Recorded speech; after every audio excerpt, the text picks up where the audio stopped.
Hey there, friends. This is Bill MacDonald, the ELAR writing doctor, and today is all about fourth grade.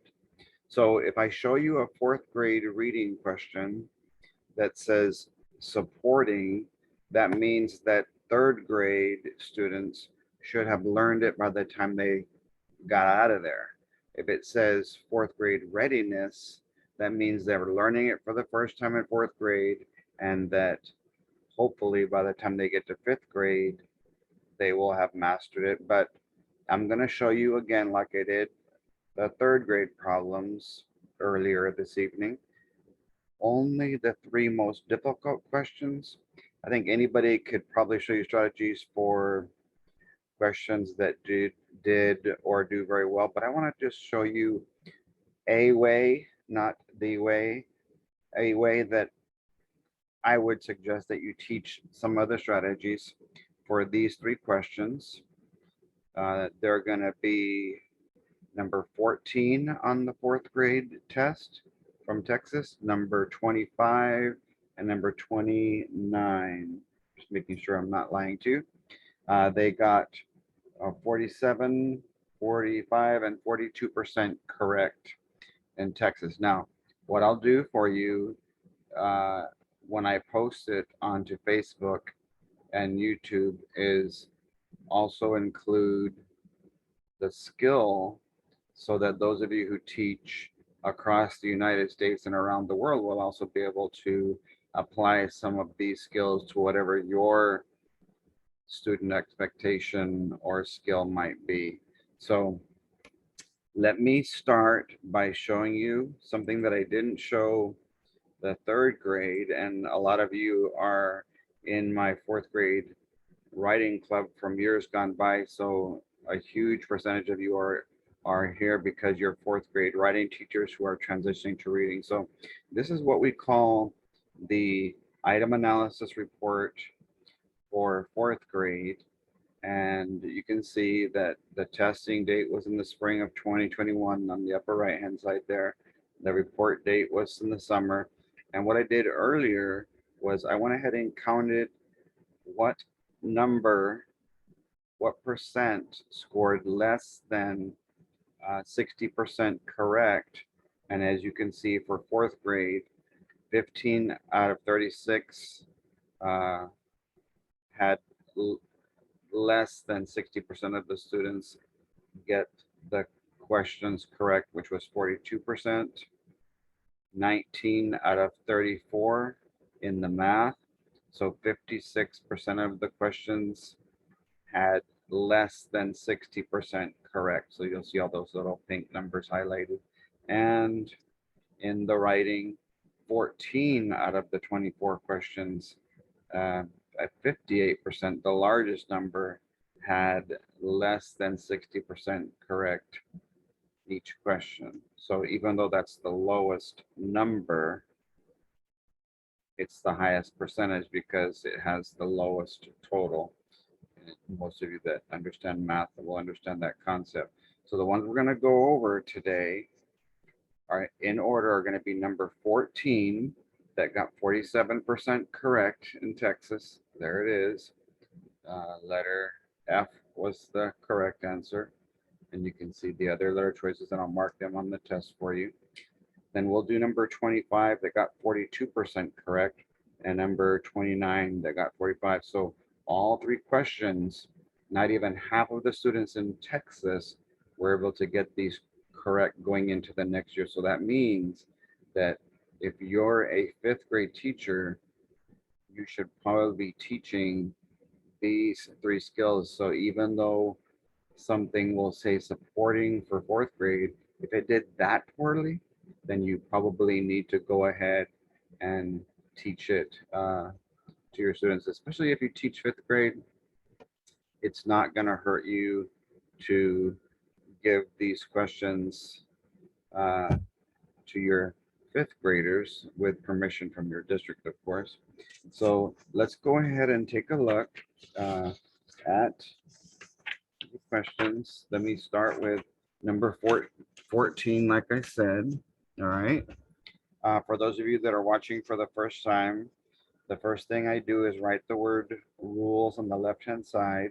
This is supporting category 2, student expectation 4.9C. Okay, so we're going to read the question and then check it out in the passage. We'll underline in both places. We'll label in both places. We'll eliminate 3 answers. But we're going to execute. And I figured that for this first one, I wanted to show you how to transition to open-ended. So we're gonna kill what I'm gonna call 3 monkeys with 1 question. So if we were to pretend like these answer choices are not there, and I've already shown you some things in 3 out of the 4 answers, nothing is mentioned in the place that they tell us to look about those details. So how to get a 1? Just answer the question. So first we have to understand the question. All right. So I want you to think of the question as the red light and the answer to that question as the red light 911. I have to make sure I understand the question so that I answer the question, because these are answers to questions that weren't even asked. So the playwright, the person who wrote the play, includes the stage directions at the beginning of each scene, mainly 2. And every single question is always going to be a who, what, when, where, why, which, or how. And so this is a why. Why did the writer of the play include the stage directions at the beginning of each scene? So instead of looking at the letter choices, have your kids cover them up with a piece of paper, and let's go ahead and go to the 3 scenes in the play, and let's look for ourselves. At the beginning of scene 1, there's question 14. I labeled it.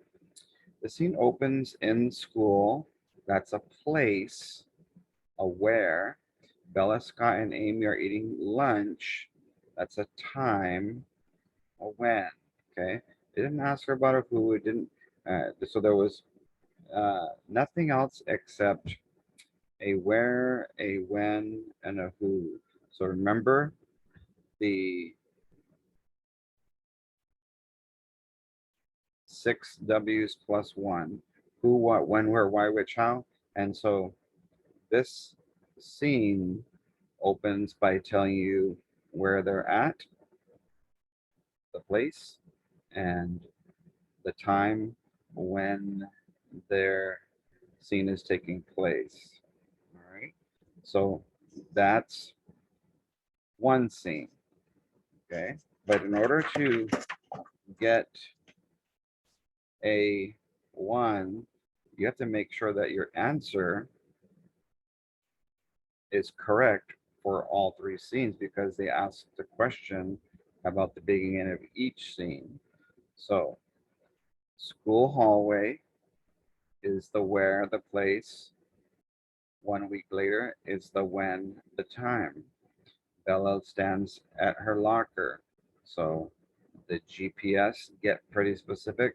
She's at her locker in the school hallway. Scott arrives and looks at the paper she's holding. So the common theme between these 2 scenes is they both have a where and they both have a when.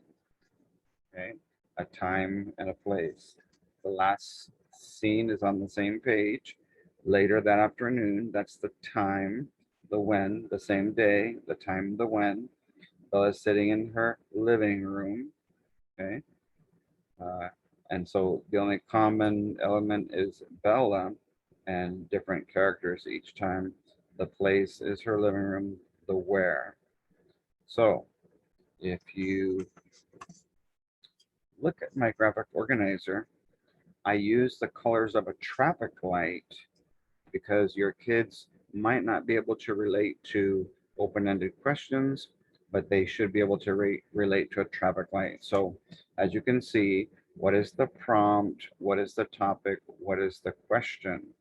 The purpose is uh, a play. Someone has written a play. It's question number 14. And so instead of just using the multiple choice, I'm going to show you how to get a 2 on a constructed response. But in order to get to 2 land, you have to get to 1 land first. So I have on my graphic organizer for open-ended, short answer, extended, and essay responses, the colors red, yellow, green, and then for closure, red again. And I have blue, and blue is going to be every time that you express yourself in writing with higher vocabulary or some sort of figurative language or something that's interesting or unique about the way that you answer the question. So I want you to see that here I have in front of you a red monkey. So what is the question? All right. The question said, what did the author do? Let me double check to make sure I don't misquote the question. Okay. Why does the author uh, include stage directions at the beginning of each scene? So directions are basically what you're supposed to do, where you're supposed to go, when you're supposed to do it, exactly. And so why are those there? Okay. So again, I'm not going to look at the answer choices yet. Um, the sorry about that. The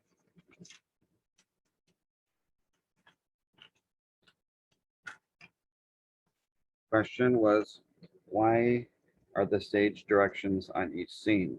Well, the answer would be to give you a time and a place. So if you see the 2 little red circles, you're going to get a 0 if you don't answer the question that relates to it directly. So the reason that the stage directions are there is to show the time and the place, or where and when each scene begins. Okay, that's to get a 1. Okay, to turn your 1 into a 2, the yellow there, and you go ahead and go into detail and say, for each scene, for each stanza, for each paragraph, or each uh, section or selection, where is the answer and how can you explain it? So in order to get the 2, you've got to go ahead and give me the where and the example for each of the letters. In scene 1, it takes place at lunch in the cafeteria, period. For scene 2, it moves to 1 week later in the school hallway at Bella's locker.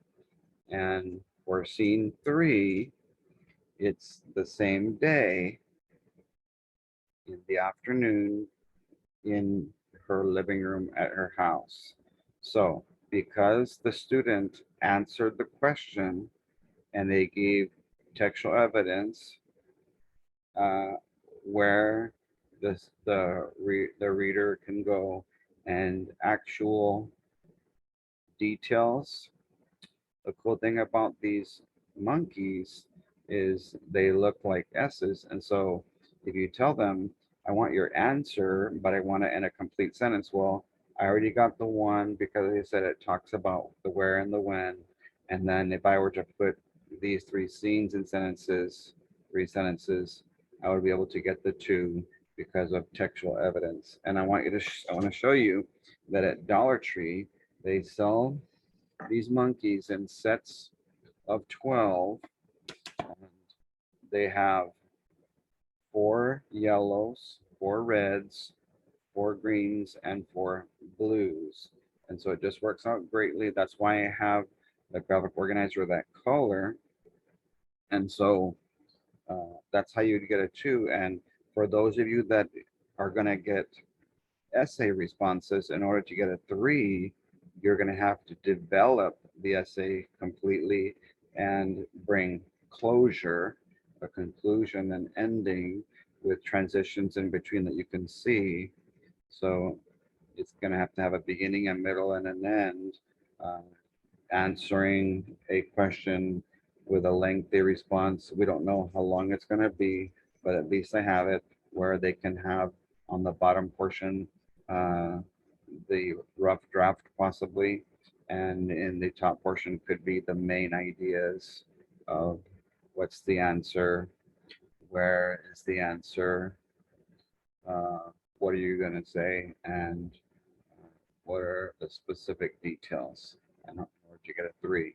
And I have seen that in order to get a 3, you also have to have somewhat decent conventions. We need a conclusion and have decent conventions in order to get a 3. So that was a lot, but I felt like I needed to go into a little bit more detail for some of you that are transitioning. So as you look at the answer choices, only 47% said it was the time and the place, the when and the where. How a problem will be solved. There's nothing in the stage directions about problems being solved whatsoever. So you wouldn't be able to pick that. So far, the answer that's closest to what we came up with, the when and the where, is the time and the place. Letter H, a character's problem. No problems were mentioned in the stage directions at all, and the character's feelings and actions. It's possible that in the scenes, we're going to see some feelings and actions or a problem or how it's solved, but not the stage directions. That just tells the actors where to go or what to do or when to do it. And so that's what directions are: the who, what, when, where, why, which, and how. So moving on, let's go to number 25, I believe, was the next one. And there you have it. Okay. 25 is readiness from category 1, student expectation 4.6E. The question, let's read it. I'm going to have rules in my mind, but not on the paper. What is one way the article, the broken crayon solution, and the selection bouncing around are different? So we're going to do a compare and a contrast. All right. A teeter and a totter. A see and a saw. So what I want you to notice, I'm going to switch from what you saw, the open-ended responses.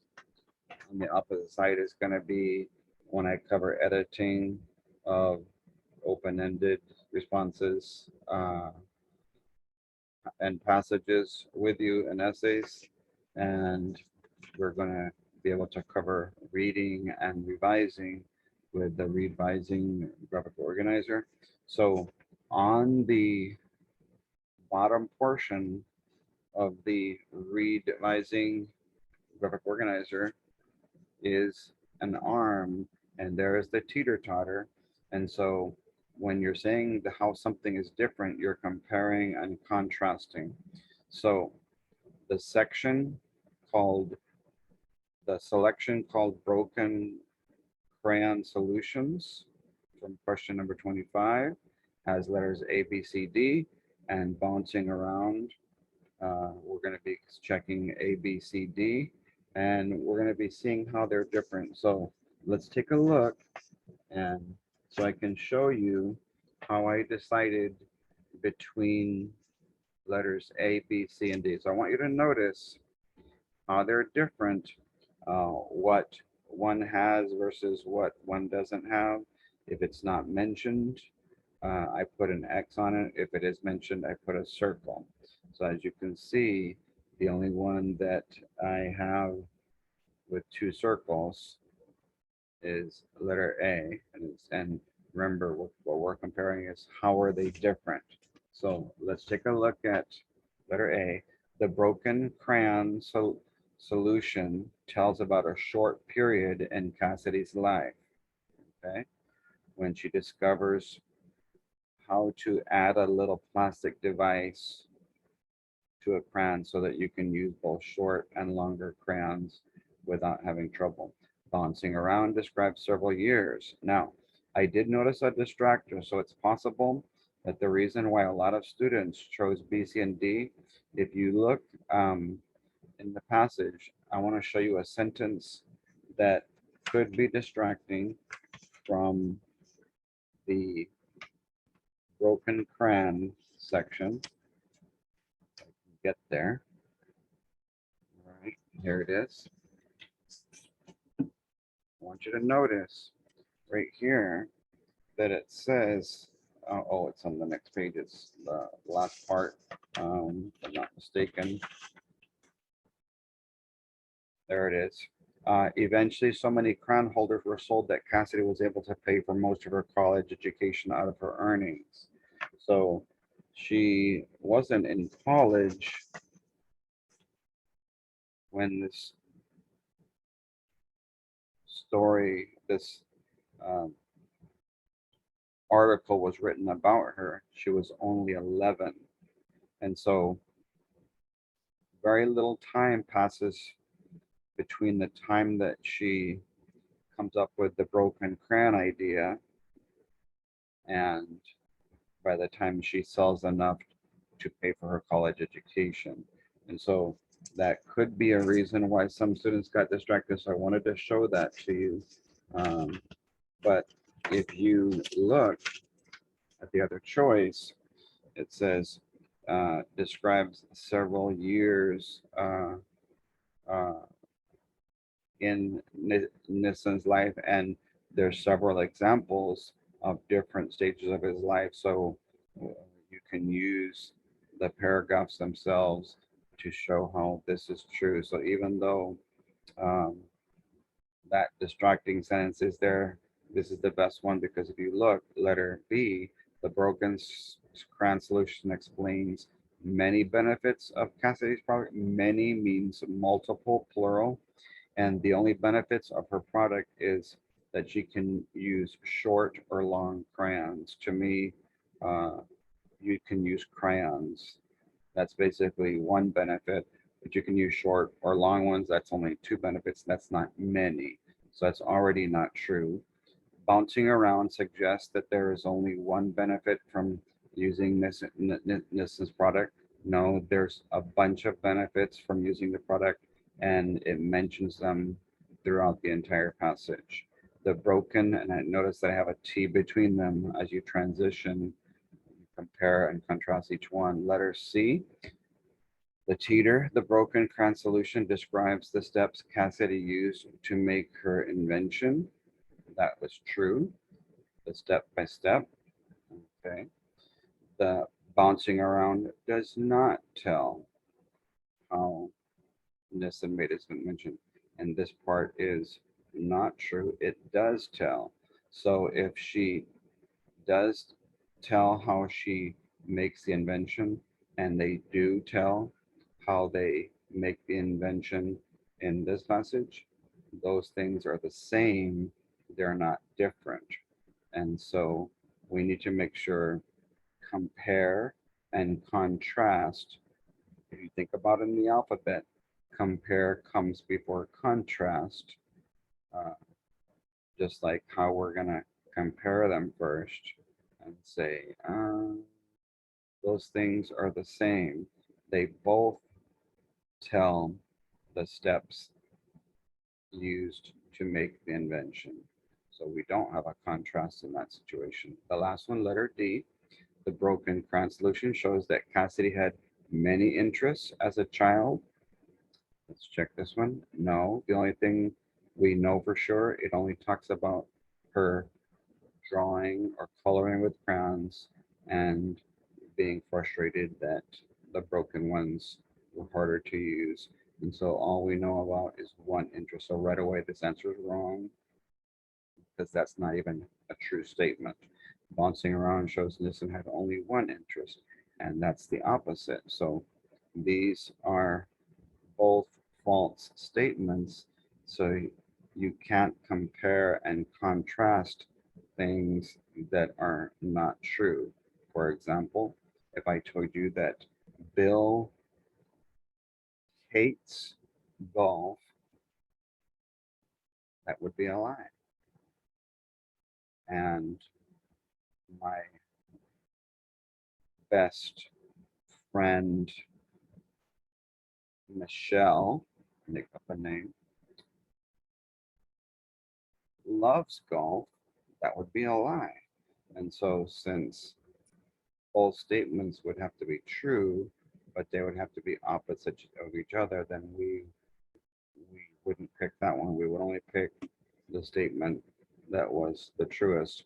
A shorter period from 11 years old to college is different than from when he was a young man until he was 80 something years old in the answer choices. Okay. And so as you can see here on the transition, uh, the teeter totter, the seesaw, uh, only A is true about one thing and not true about the other because we want a compare and a contrast. Okay. So the last question is going to be number 29. And what I'd like you to do is notice over here on the arm, I have a green, red, yellow, and blue set of bracelets. And so one of the acronyms for when you're doing reading is artists remember more setting, or what you might call the senses. So if you think about that, we will look at the question and be able to find out why did so many kids struggle with number 29. It says, what is the most likely reason the poet includes the seasons in the poem? This is supporting category 2, student expectation 4.6F. And so the W is why. Why are the seasons in the poem? And again, artists remember more setting or senses. Okay. So what I've done for you is I've only highlighted on the previous page the seasons that are mentioned. 3 out of the 4 seasons are mentioned, so I have 3 colors. And the reason I write the word purple is a lot of times if you have a camera or something that's only showing black and white, or you can only print black and white, just by writing the colors, your students can have a black pencil and they can be writing the same thing on their paper that you are with actual colored pencils if they don't happen to have a colored pencil. So winter, I used purple. It's cold and there's ice because you can walk across the river. That's an example, an example of something that you can do in the wintertime. In the spring, we sat on her back porch and watched the river ripple, sometimes full of spring rain. It crawled up her yard, leaving chunks of trees that we made into pirate ships. So the spring has the rain. And so what I was thinking, yes, it's rain, but apparently there's so much rain that it causes flooding because the branches, the trees are all the way into the yard. Okay? So you can see those, you can touch them, you are touching Minnesota. With your feet, you're leaving uh, North Dakota and heading to Minnesota by walking across the frozen river. Many kids might not be able to relate to walking across the river, but when you think of the word winter, the only reason you'd be able to walk across a river is because it's so cold that the water turned to ice. That's when you can start getting into science and talking about 32 degrees Fahrenheit and 0 degrees Celsius, turning things from a liquid into a solid called ice. In this case. The last one, my brother Max fished on the river banks. Sometimes he let me carry his fishing pole and I sat beside him, loving the wet, smutty smell of the summer river. Okay? So in the summer, you get to feel wetness, you get to feel muddy, and there's a smell of the river that's different, um, and you get to go fishing. So let's look at the answer choices based on those three colors that I gave you. And to explain the safest time of year to travel by boat, there's no content. Every time the content is not mentioned, right away you eliminate it, and you can tell that was one of the two least chosen. To suggest when the speaker likes to fish in the river, since that was only mentioned in one season, it's not the answer for why he includes 3 seasons. That might be, why does he include summer? Because the speaker likes to fish. That would change the question to true for this answer. But they said seasons plural, so it has to be something that fits all three that are mentioned.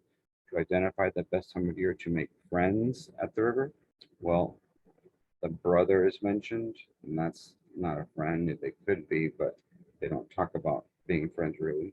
And her friend Sarah at the beginning, they're already friends. So it doesn't talk about a way to make friends in the different seasons. So the answer that's correct, that less than 50% of the kids in Texas got correct, was letter D, to highlight when the speaker observes changes in the river. How does the river look and smell, taste, and touch differently, which you saw in the color coding that I did. If you need to look up the word observe, means to look at something. So if you don't know something in this B, your brain, you're going to look it up in a B called your book, your dictionary, to find out what observe means. And it would be something like sees or notices. So those are the three most difficult questions from fourth grade.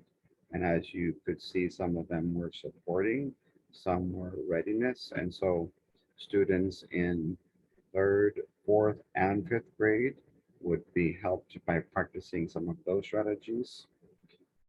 God bless you guys. Don't forget to click like on the YouTube video, like the video on Facebook. I want to remind you about something. Many of your teacher friends don't have social media. So while you're when you click on the Facebook post, it'll take you to my YouTube page. And the reason I have that there is because all around the world, people that don't have Facebook do have the internet. And so if you copy the link to the YouTube page, you can send that by email to any of your teacher friends who don't have Facebook for whatever reason. So you could send that through any form of social media um, that's not Facebook. And so let me know if you have any questions. Uh, Give me some comments in Facebook or in Messenger. Uh, be glad to help you. Our next video will be for fifth grade. And of course, just like in fourth grade being appropriate for third and fifth. The fifth grade reading videos are going to be great for fourth and sixth grade as well. So you guys have a wonderful week.